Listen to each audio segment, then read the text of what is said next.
indeed, who'd made his fortune, if what I'd heard was true.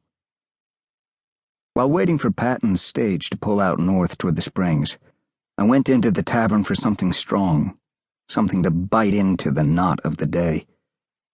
The place was mostly empty, though a few of the drovers were bent over tables in the main room, spooning a raw, onion-smelling stew out of wooden bowls into slobbering mouths. At the bar, a broad, Indian-looking woman was scrubbing away at the splintered wood. She glanced up and grinned. "Something to eat?" she asked in a voice so husky that I looked again to be sure she was a woman. "Or drink?" "Have you got anything like brandy?"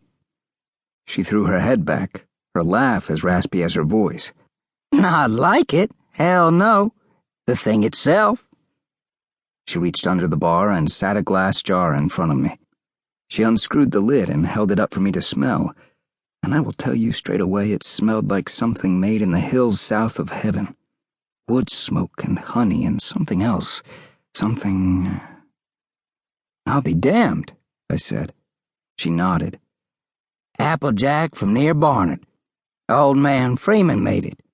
Mostly limber twigs with a bunkum or two thrown in the mill." I reached my good right hand out to the jar, keeping my left out of sight, and I am glad to report that my right hand didn't tremor. That far, at least, I had come from the last days of the war.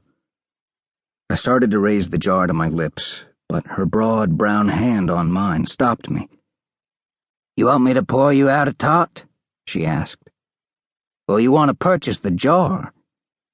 "How much?" $2 script or $1 silver for the whole. I know it sounds like thievery, but it's worth every penny. Ask that gentleman down the way." I glanced to my right, where a tall, portly, distinguished man stood with his own jar of the apple brandy, meticulously pouring out a measure into a cloudy glass. He nodded graciously. "The matron is correct," he said. He had a clipped New England accent, the last sort of voice you'd have expected in Alexander's or anywhere south of Richmond. "At $2, this delightful potion represents an investment of your capital that you will not soon regret." Hell, I thought, a banker. Or worse, a goddamned attorney. "Looks like you're not regretting it any," I said out loud. "No, sir, I am not. And if, like me, you're getting ready to embark on that machine in the yard, you will want fortification."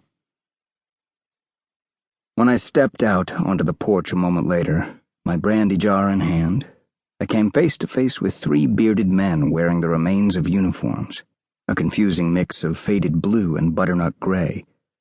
One of the 3 was carrying a rifle loosely at his side and started to raise the barrel in my direction until a second man reached out to stop him.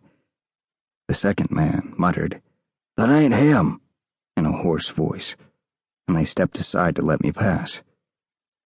They were looking for someone, and the first man continued to glare at me with naked hostility as I walked past. The gentleman from the bar was named Joseph B. Lyman. He too was on his way to Warm Springs, as a bonded and certified representative of the Western North Carolina Cooperative Manufacturing and Agricultural Association, which sounds, of course, like so much horseshit, until he explained that it is a fancy name for a group of New York investors who had sent him down south to study the possibility of buying up a large parcel of land in the French Broad River Valley and redistributing it to hard-working families from the ghettos of New York. Families that yearned to escape the industrial cesspool of the city and relocate into the bosom of nature where they could commune with nature's God. Lyman claimed to be the agricultural editor of the New York Tribune and the author of a book titled So Help Me God, The Philosophy of Housekeeping. He showed me a copy while we sat across from each other on the stage, and it turned out that by housekeeping he meant everything from keeping bees to breeding cattle. As we nursed our jars of brandy while riding up the Buncombe Turnpike, it became apparent that I was to be impressed that a man like himself had come all the way from New York for mere land speculation. He implied he was being paid a handsome fee for his opinion, but was too tactful to mention the sum. When he finally got around to asking me why